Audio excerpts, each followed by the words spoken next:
बिस्मिल्लाहिर्रहमानिर्रहीम। औज़ुबिल्लाहिमिनश्शैतानिर्रजीम। बिस्मिल्लाहिर्रहमानिर्रहीम।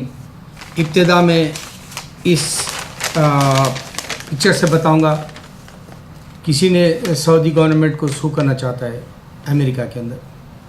तो ये सू का जो सिस्टम है इंडिया में शायद नहीं होगा, मैं जहाँ तक समझता हूँ। मैं ये वीडियो जो बना रहा हूँ बिग स्टार एंटरटेनमेंट अवार्ड्स 2013, उसमें दीपिका अवार्ड 4 ले गई, या वो लुंगी डांस वाला गाने का अवार्ड ले गया। अब ये लोग नाइंसाफ़ी आमिर खान की फ़िल्म धूम से किए, जबकि आमिर खान की मैं समझता हूँ, इससे पहले मैंने फोरकास्ट की थी चेन्नई एक्सप्रेस बॉलीवुड की अवतार है, हॉलीवुड टाइप की, बिज़नेस में समझ के मैंने किया था, लेकिन वो फोरकास्ट रॉन्ग गया, क्योंकि रिकॉर्ड टूटते रहते हैं। सभी जानते हैं क्रिकेट के या फिर कोई दूसरे और रिकॉर्ड्स के जो स्पोर्ट्स के होते हैं उस तरह से टूटता है। तो चेन्नई एक्सप्रेस को क्रिश ने तोड़ दिया, फिर उसके बाद धूम ने तहलका मचा दिया, rocking on the screens everywhere in the world. आप अगर से वो फिल्म का बिग स्टार एंटरटेनमेंट अवार्ड्स में उसका हिस्सा नहीं रहने की वजह सोचे, चाहे तो आमिर खान हो या डायरेक्टर उस फिल्म का अवार्ड्स को सू कर सकता है, इस वास्ते कि सबसे एक इंतज़ार की जाने वाली और सबसे ज़्यादा महंगी फ़िल्म 29 मिलियन में कुछ बनी सुना, और सबसे ज़्यादा मेहनत की गई फिल्म, जिसमें आप कह लें धूम मचा ले, लुंगी डांस से भी आज भी पॉपुलर है, इस वास्ते कि अगर मुग़ल आज़म एक 1960 की मूवी है तो आज भी वो पॉपुलर है। शोले आज भी पॉपुलर है, चाहे तो आप रीमेक कर सकते हैं, गाने हो या रीमेक कर सकते हैं फिल्म को भी। उसी तरह धूम मचा ले आप रीमेक समझ के भी जो है उसको अवार्ड दे सकते हैं। 3 साल से मुसलसिल, यानी तीसरी फिल्म में भी वो मुसलसिल वही गाना रहा, तो मूसीकी के एतबार से भी अवार्ड मिल सकता था उसको, धूम 3 को, या बेस्ट एक्टर के हिसाब से आमिर खान को मिल सकता था। उसने बहुत अच्छे जो है एक्रोबैट, या आप कह लें कि उसको जो है टैप डांसिंग हो, या उसने जो रोल जिस समझदारी से निभाया, वो बेस्ट एक्टर के अवार्ड से मिल सकता था उसको। डायरेक्टर भी उसने बहुत सारा मसाला रखा एंटरटेनमेंट। मैं तो एंटरटेनमेंट फिल्मों का दीवाना हूँ, लेकिन ये मसाला बॉलीवुड में हॉलीवुड का 40 साल पहले का है। उन दिनों मैं दीवानगी से फिल्में देखा करता था, तो मुझे अच्छा याद है वो जो गेट का शॉट है, मोटरसाइकिल का जंप करना, वो पहले इंग्लिश फिल्म में बताया गया था वो, या फिर बैंकों की रॉबरी, ये, या फिर आप समझें कि जितना भी एडवांस टेक्निक है ये 40 इयर्स पहले की है हॉलीवुड की, अब बॉलीवुड में दाखिल हो गई और सुपर हीरोज़ का दौर शुरू हो गया। लेकिन उसके बावजूद भी लोग नाम देखकर ही फिल्म जाते हैं, जैसे आमिर खान हो या रजनीकांत हो या सलमान खान हो या शाहरुख खान हो, या फिर मैं समझता हूँ आज के दौर में ऋतिक रोशन भी इनके मुकाबिल होगा, यानी मतलब फिल्म अगर से सुपर हीरो की हो, वरना जो ऋतिक रोशन को भी आम फिल्म के लिए उतना लोग दीवानगी से नहीं देखते। एनीवे, बहरहाल आमिर खान चाहे तो सू कर सकता है, वो बताना चाह रहा हूँ मैं, जैसे अमेरिका में करते हैं, या कम से कम वो लोग माफ़ी मांगे जो बिग स्टार वाले जो अवार्ड्स दिए उसकी फिल्म रिलीज़ होने से पहले। अच्छा, ये बात हो गई। दूसरी बात, आमिर खान ने एक इंटरव्यू में इसी फिल्म के याजूद और माजूद नाम बता दिया फरिश्तों का, जबकि याजूद और माजूद फरिश्ते नहीं बल्कि एक बहुत बड़ी कौम के तरह है, बहुत बड़ा ग्रुप आएगा क़यामत से पहले ईसा अलैहिस्सलाम के सामने, और वो बहुत ख़तरनाक कारनामे अंजाम देंगे। वो उनका नाम है कि किरामिन कातिबिन कहते हैं फरिश्तों के नाम। खैर, ये बात अच्छी की उसने कि इंसानों को पता तो चला कि फरिश्ते नेकी और बदी का काम लिखते हैं। उसी तरह मैं भी नेकी और बदी के लिए ये वीडियो बनाता हूँ। दर्द है मेरे पास कि इंसान जहन्नुम में जा रहा, और जो जिनको बचना है वो बराबर बचेंगे ज़रूर। ये अल्लाह की तरफ से फ़ैसला है, क्योंकि अल्लाह ने कहा कि चंद आने यानी आखिर में जो है, पहले के लोग जो सहाबा थे वो जन्नती हो गए, उनको डिक्लेयर भी कर दिया अल्लाह ताला। फिर ताबईन तबे ताबईन आए, फिर उसके बाद में वली अल्लाह का सिलसिला जारी है, और मोमिन मोहसिन का सिलसिला जारी है, मुखरिब बंदों का सिलसिला जारी है, शोदा सिद्दीकीन सालेहीन आबिदीन आरिफीन, ये सबका सिलसिला जारी है अभी भी। तो जन्नत पाने वाले बराबर जाएंगे। अब आप हिंदुस्तान का सोच लें, कमाटीपुरा, पीला हाउस, रेड लाइट एरिया, या फिर वो गंदे बाइकला इधर उधर जो है प्रॉस्टिट्यूट्स जो है आबाद है, उनका जो रेशियो है वो बढ़ते जा रहा। और फिर उसके बाद में बॉम्बे के अंदर बाज़ ऐसे छोटे छोटे क्लब्स बन गए जिसमें डांस होता है, गानों के हिसाब से लड़कियां नाचती हैं, और फिर शराब बिकती है, या फिर जो है इंसान वहाँ पर गुड़ुम्बा या गुटखा वगैरह खा खा के ज़िंदगी बर्बाद कर रहा है। ये सारी बॉम्बे की, मैं बॉम्बे ही कहूँगा क्योंकि फ़िल्मी दुनिया बॉम्बे से ही पहचानी जाती है। ये जो मुंबई की लाइफ है वो इंसान को धीरे धीरे दीमक की तरह खा जा रही। ये इंसान यहाँ का कोमा में पड़ा हुआ है जैसा, अभी इसको कोई जगाना है वहाँ, वरना जो है ये सारी फिल्म इंडस्ट्री को ले डूबेगी, प्लस वहाँ की इंसानियत को ले डूबेगी, और पूरे के पूरे गर्क हो जाएंगे जहन्नुम के अंदर। गुनाह इतने बढ़ गए कि गुनाह नहीं समझा जाता। अब जैसे अवार्ड्स है, अवार्ड्स में कोई अल्लाह का नाम नहीं लेगा, कहेगा कि बस उन्हें कुछ काम कर गया जैसा दिखाएगा, लेकिन इसकी हकीकत भी ख़त्म हो गई। अगर कोई फिल्म अवार्ड्स हो रहे और एक एक्टर इंटर हो रहा तो पूरे कैमरामैन या पूरे जर्नलिस्ट जाके उससे बात करेंगे, जैसे ही वो चले गया फिर दूसरे आते ही फिर उसके ऊपर उड़ी पड़ेंगे, फिर वो उससे कुछ सवालात करेंगे। समझिए अमिताभ के बाद सलमान आ गया, सलमान के बाद में समझे रणबीर कपूर आ गया, जो भी आ गए। तो इस तरह से आगे जाने के बाद में उसको भूल जाएगा, फिर नए वाले को पकड़ेंगे, नए वाले से जो है एंजॉय करने वाली बात होगी। उसी तरह इंसान गुनाहों में इतना फंसते जा रहा, उसको पता भी नहीं चल रहा उसके साथ क्या होने वाला है। अल्लाह बचाए बस इंसान को, अल्लाह को याद दिलाना ज़रूरी है। फिल्म इंडस्ट्री हो या फिर वहाँ का कोई क्यों ना हो, इंडिया का इंसान कोमा में पड़ा हुआ है, इंडिया का इंसान बीमारियों में पड़ा हुआ है, इंडिया का इंसान तालीम भी नहीं है, इंडिया का इंसान अल्लाह से दूर है।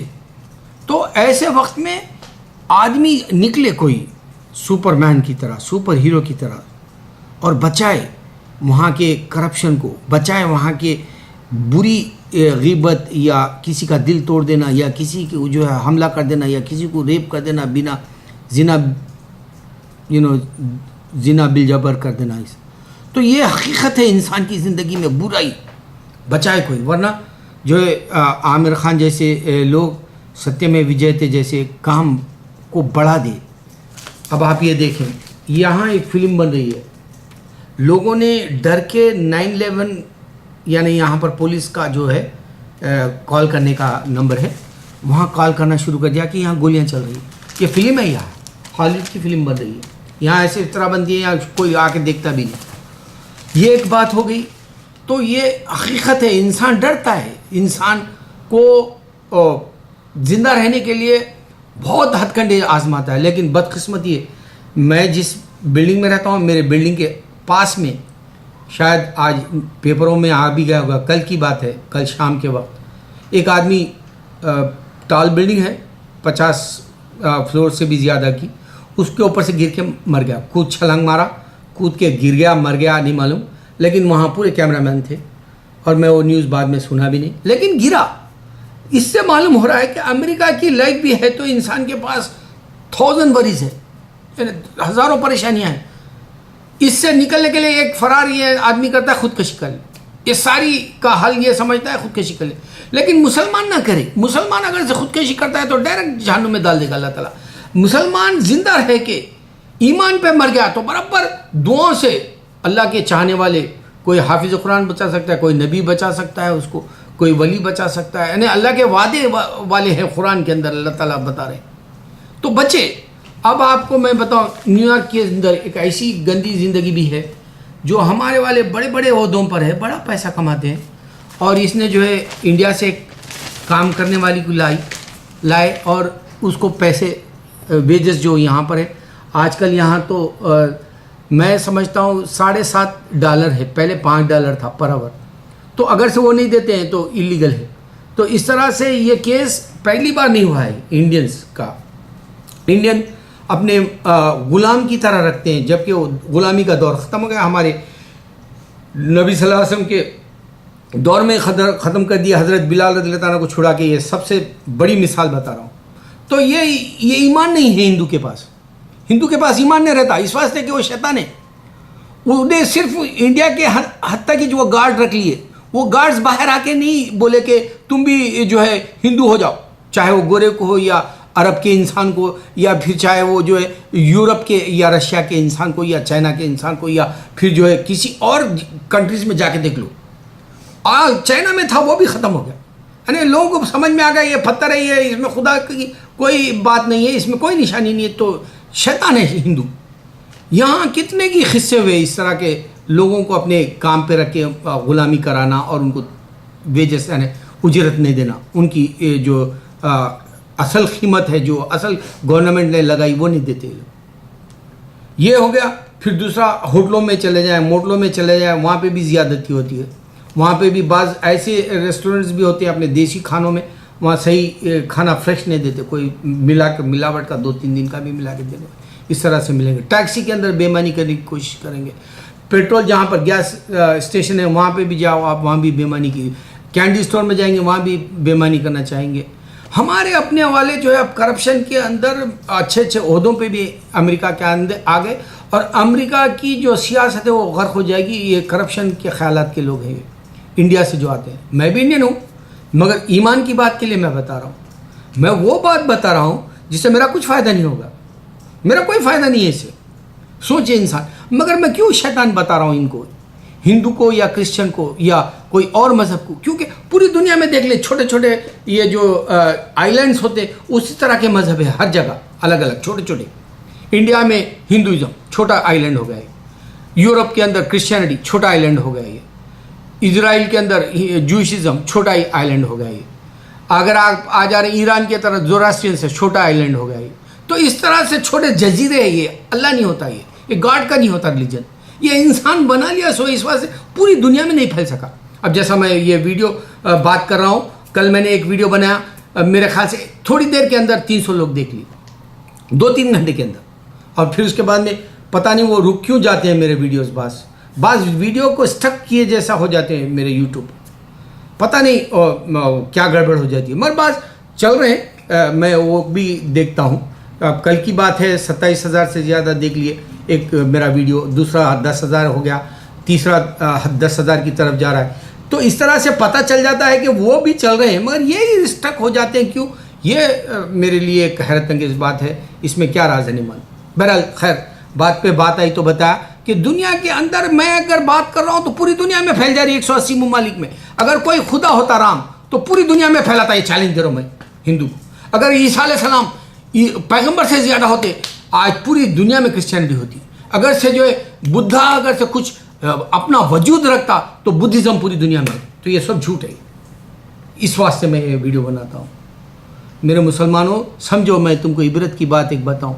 एक डॉक्टर है यहाँ कैंसर का, उसने जो है अपने क्लिनिक के अंदर एक पेशेंट आया, पेशेंट को बताया कि जी तू कैंसर है, तेरे को तू 4-5 महीने के अंदर मर जाएगा। वो कैंसर का जो पेशेंट है वो तो चला गया, लेकिन सुनने में ये आया वो डॉक्टर जो 15 दिन के बाद में कार एक्सीडेंट में मर गया। जबकि अमेरिका के अंदर कार एक्सीडेंट्स बहुत कम होते हैं, ट्रेन एक्सीडेंट्स भी कम होते हैं, आओ देख लो। लेकिन मैं बताऊं, अगर से कोई आयतल कुर्सी पढ़ लेता है उसकी अल्लाह ताला हिफाजत करता है। अगर से तुम अपने आप को बचाना चाहते हो, तुम चेक कर लो सऊदी के जितने या मिडल ईस्ट के जितने भी जहाज़ जिसमें जो है दुआ पढ़ाई जाती है सफ़र की, वो अगर जो पढ़ के निकलता है तो वो ज़रूर उसकी हिफाजत करता है अल्लाह ताला। अगर से इंसान अपने आप को बचाना है आखिरत का, तो मेरे वीडियोस पूरे देखो, तुम्हारा ईमान इंशाल्लाह बना देगा अल्लाह ताला। क्योंकि मैं वो दर से बनाता हूँ, मेरे को कोई फ़ायदा नहीं है इसमें, अल्लाह की तरफ से फ़ायदा है। मैं वो नज़रिए से बना लेता हूँ मेरे कोई पैसे नहीं मिलने वाले, मेरे कोई जो है नाम नहीं मिलने वाला, मेरे को नाम की भी जरूरत नहीं है, मैं नाम बताता भी नहीं किसी को, यहाँ तक कि मेरा अपना एड्रेस भी नहीं बताता। आप वेबसाइट जाके जो है मेरे को जो भी ईमेल पे गाली देना है गाली दे लो या तारीफ कर लो, मैं वो भी नहीं देखता। तो इंसान मर गया, डॉक्टर मर गया वो कैंसर के पेशेंट से पहले, सोच लो। अब मैं आपको एक और बात बताऊं, जुमा की नमाज है, मुसलमान फिल्म देखने चले आता है नौजवान, और उसको मालूम ही नहीं असल जवानी की इबादत अल्लाह पकड़ने वाला है। असल जो रिकॉर्ड चेक करेगा वो अल्लाह जो है जवानी की इबादत देखेगा। अब जुमे के दिन चले जा रहा मुसलमान, यहाँ तो अल्लाह ताला ये कह रहे हैं जुमे की अजान के साथ ही जो है तुम मस्जिद में दाखिल हो जाओ, कोई भी कारोबार में ना लगो। अगर तुम खरीदो फरोख्त में भी लगे हुए हैं तो भी तुम्हारा वो हराम है। हराम की कई सिफतें, कई तरीक़े से जो है हराम सामने वाले को नहीं पता चलता, और वो जो है अल्लाह ताला उसको गुनाहों में लिख देगा उसका हिसाब। तो खरीदो फरोख्त भी नहीं है जुमा के दिन, और जुमा के दिन जो है मेरे ख्याल से धूमतिरी में कितने मुसलमान थे होंगे सोचो। और एक मुसलमान को हमारे ख्वाजा गौसे आज़म महबूब सुबहानी ने कहा कि अगर से कोई अजान हो गई मस्जिद के पास और मस्जिद के सामने से गुजर जाए तो वो काफिर बोल दिया, यानी मतलब नमाज पढ़ के जाए। तो इंसान को भुला क्यों दिया जा रहा है ये सारी बातें। अब जैसे आमिर खान ने जो है एक किस्सा बोला फरिश्तों वाला, इसी तरह अगर कोई आमिर खान की तरह इस्लाम की बातें रखे, अच्छी बातें, क्योंकि इस्लाम सिर्फ इंसान को बचाने के लिए रखा है।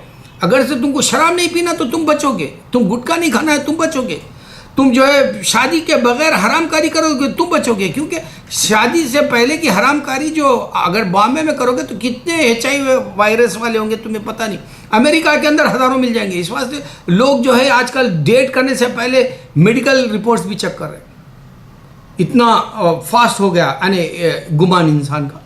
यहाँ पर बच्चे भी जो है लोग मोहरियों में डाल दे रहे हराम के पैदा करके, कौन बचाएगा बोलो। अब क्या कूदने वाले को ईसा अलैहिस्सलाम बचाए थे या राम बचाए थे, दुनिया में आके इंसान बचाएगा। बेवकूफ़ी की बातें चल रही दुनिया में। अल्लाह ताला वही देखेगा तुमने नेकी जो की, अल्लाह ताला तुमको वही पूछेगा जो तुमने दुनिया में करके आया, पूरा रिकॉर्ड पूछेगा। ये जो लिख रहे और ये जो चिप में कल USB का जो बताया पूरा रिकॉर्ड ले लेगा इंसान का, ये रिकॉर्ड है, बारकोड से ले लेगा।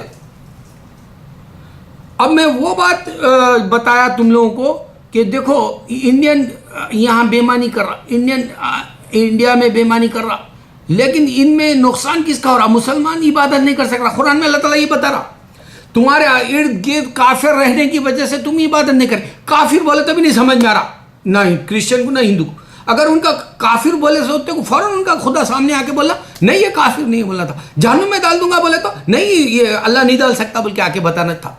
लेकिन मैं तुमको बता रहा हूं कि देखो ये काफिर है करके, मैं अल्लाह की बात लेके कुरान से बता रहा हूं। और अल्लाह ताला कह रहे हैं तुम्हारी इबादत नहीं होने की वजह क्या है कि तुम्हारे इर्द गिर्द ये सब पड़ा हुआ है, गार्बेज यानी गंदगी पड़ी हुई, फुजला पड़ा। निकलना कौन चाहेगा, वो बच जाए, निकलने वाला बराबर बच निकलेगा इस दुनिया में से बुरी आदतों से। मैं बिग स्टार वाले जैसे अवार्ड्स को ये पूछता हूं कि आमिर खान की पूरी फिल्म रिलीज होने तक उन्हें अवार्ड्स दे दिया, क्यों? क्योंकि उसको जल्दबाजी है, पैसे की लालच है, उसको अपने नाम की लालच है। ये इंसान का नुकसान होता है लालच की वजह से, बहुत नुकसान होता है। अगर चाहे तो आमिर खान शू कर सकता है, बोला मैं अवार्ड्स का ख्याल हूँ कि अच्छा काम करने वाले को अवार्ड दे, क्योंकि मैं खुद बचपन से हॉलीवुड और बॉलीवुड की फिल्में देखा और मेरा नज़रिया बचपन से यही रहा कि मैं अच्छा पैगाम दूँ इंसान को, जो उसको अल्लाह याद दिला दे, उसकी इंसानियत बरकरार रहे।